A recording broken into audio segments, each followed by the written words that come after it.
Assalamualaikum warahmatullahi wabarakatuh.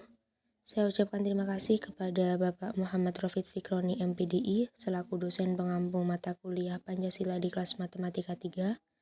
Dan saya ucapkan terima kasih kepada teman-teman yang telah hadir dalam pembelajaran kali ini.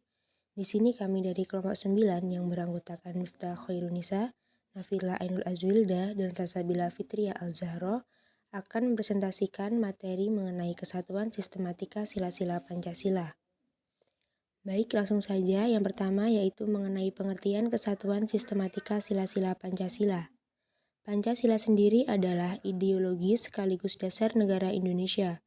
Meskipun baru resmi disampaikan oleh Insinyur Soekarno pada tanggal 1 Juni 1945 pada sidang PPKI, nyatanya Pancasila sudah lama hadir, tumbuh, dan berkembang dalam masyarakat Indonesia.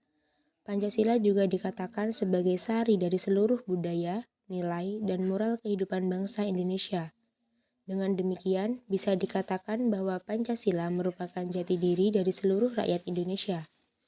Adapun sistematika sila-sila Pancasila disebut sistematik hierarkis, yaitu kelima sila Pancasila tersebut menunjukkan suatu rangkaian urutan-urutan yang bertingkat-tingkat, di mana setiap sila mempunyai tempatnya sendiri di dalam rangkaian susunan kesatuan itu, sehingga tidak dapat dipindahkan. Selanjutnya, yaitu mengenai rumusan kesatuan sila-sila Pancasila. Yang pertama yaitu rumusan kesatuan sila-sila Pancasila sebagai suatu sistem. Pancasila yang terdiri dari 5 sila tersebut pada hakikatnya merupakan suatu sistem filsafat. Pengertian sistem sendiri adalah suatu kesatuan bagian-bagian yang saling berhubungan satu sama lain dan saling bekerja sama untuk mendapatkan suatu tujuan tertentu. Sistem lazimnya memiliki ciri-ciri sebagai berikut. Yang pertama, suatu kesatuan bagian-bagian. Dan yang kedua, bagian-bagian tersebut mempunyai fungsi sendiri-sendiri. Yang ketiga, saling berhubungan dan saling ketergantungan. Dan yang keempat, yaitu keseluruhannya dimaksudkan untuk mencapai suatu tujuan tertentu. Baik, terima kasih. Untuk materi selanjutnya akan disampaikan oleh Saudari Nafila Ainul Azwilda. Selanjutnya yang kedua adalah susunan kesatuan sila-sila Pancasila yang bersifat organis. Kesatuan sila-sila Pancasila yang bersifat organis tersebut pada hakikatnya secara filosofis bersumber pada hakikat dasar ontologis manusia sebagai pendukung dari inti. Isi dari sila-sila Pancasila yaitu hakikat manusia monopluralis, yaitu memiliki unsur-unsur susunan kodrat jasmani rohani, sifat kodrat individu makhluk sosial, dan kedudukan sebagai pribadi berdiri sendiri makhluk Tuhan Yang Maha Esa. Yang ketiga, susunan kesatuan sila-sila Pancasila yang bersifat hierarki dan berbentuk piramidal. Pengertian piramidal digunakan untuk menggambarkan hubungan hierarki sila-sila dari Pancasila dalam urutan-urutan luas dan juga dalam hal sifat-sifatnya.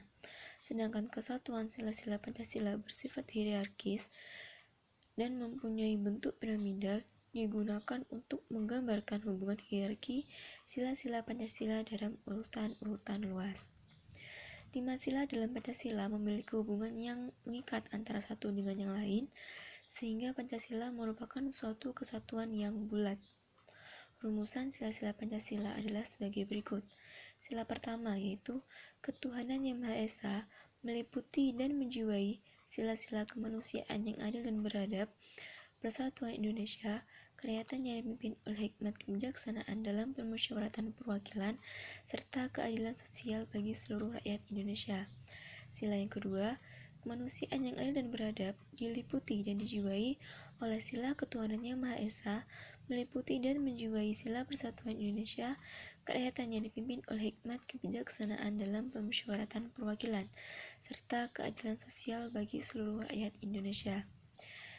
Lanjut sila yang ketiga yaitu persatuan Indonesia, diliputi dan dijiwai sila ketuhanan yang Maha Esa, kemanusiaan yang adil dan beradab, meliputi dan menjiwai sila kerakyatan yang dipimpin oleh hikmat kebijaksanaan dalam permusyawaratan perwakilan, serta keadilan sosial bagi seluruh rakyat Indonesia. Selanjutnya sila keempat, kerakyatan yang dipimpin oleh hikmat kebijaksanaan dalam permusyawaratan perwakilan diliputi dan dijiwai oleh sila-sila ketuhanan yang Maha Esa, kemanusiaan yang adil dan beradab, persatuan Indonesia, serta keadilan sosial bagi seluruh rakyat Indonesia. Yang terakhir yaitu sila kelima, keadilan sosial bagi seluruh rakyat Indonesia, diliputi dan dijiwai oleh sila-sila ketuhanan yang Maha Esa, kemanusiaan yang adil dan beradab, persatuan Indonesia, serta kerakyatan yang dipimpin oleh hikmat kebijaksanaan dalam permusyawaratan perwakilan. Saya Salsabila Fitrial Zahra, NIM 21410100714 sebagai presentator ketiga dari kelompok 9 mata kuliah Pancasila. Saya akan menerangkan yang pertama tentang kesatuan sila Pancasila sebagai sistem filsafat. Pancasila sebagai sistem filsafat memenuhi 3 aspek.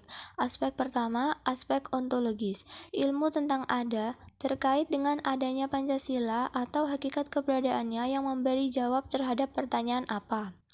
Nomor 2, aspek epistemologi, ilmu tentang cara berada terkait dengan bagaimana cara Pancasila berada yang memberi jawaban terhadap pertanyaan bagaimana.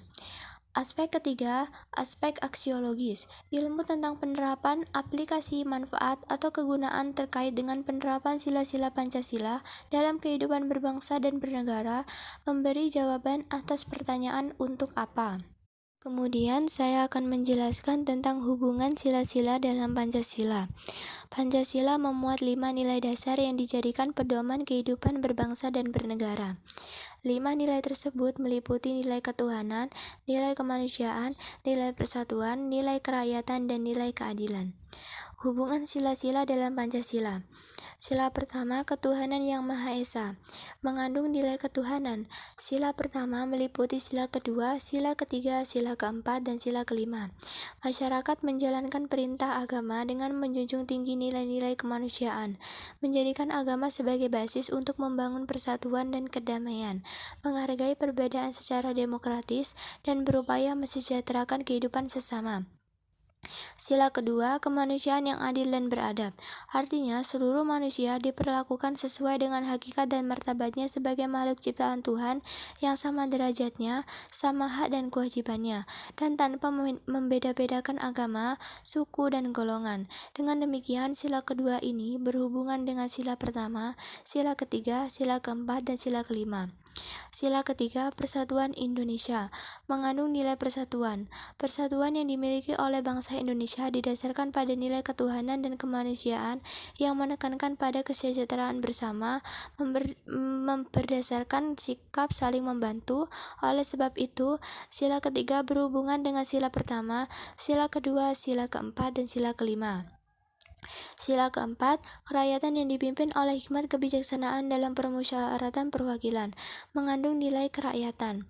Pengambilan suatu keputusan dalam musyawarah dilandasi nilai-nilai religius yang mengedepankan sikap humanis, menghargai perbedaan pendapat, serta mementingkan kepentingan bersama. Sila keempat berhubungan dengan sila pertama, sila kedua, sila ketiga, dan sila kelima. Sila kelima, keadilan sosial bagi seluruh rakyat Indonesia, mengandung nilai keadilan. Terciptanya suatu keadilan harus disertai atas ketuhanan yang berkemanusiaan, berperilaku beradab, dan menginginkan persatuan dan hasil kebijaksanaan yang demokratis. Ini yang terkait dengan sila pertama, sila kedua, sila ketiga, dan sila keempat. Sekian presentasi dari kami selaku kelompok 9 mata kuliah Pancasila. Terima kasih atas perhatiannya. Mohon maaf jika ada salah kata. Wassalamualaikum warahmatullahi wabarakatuh.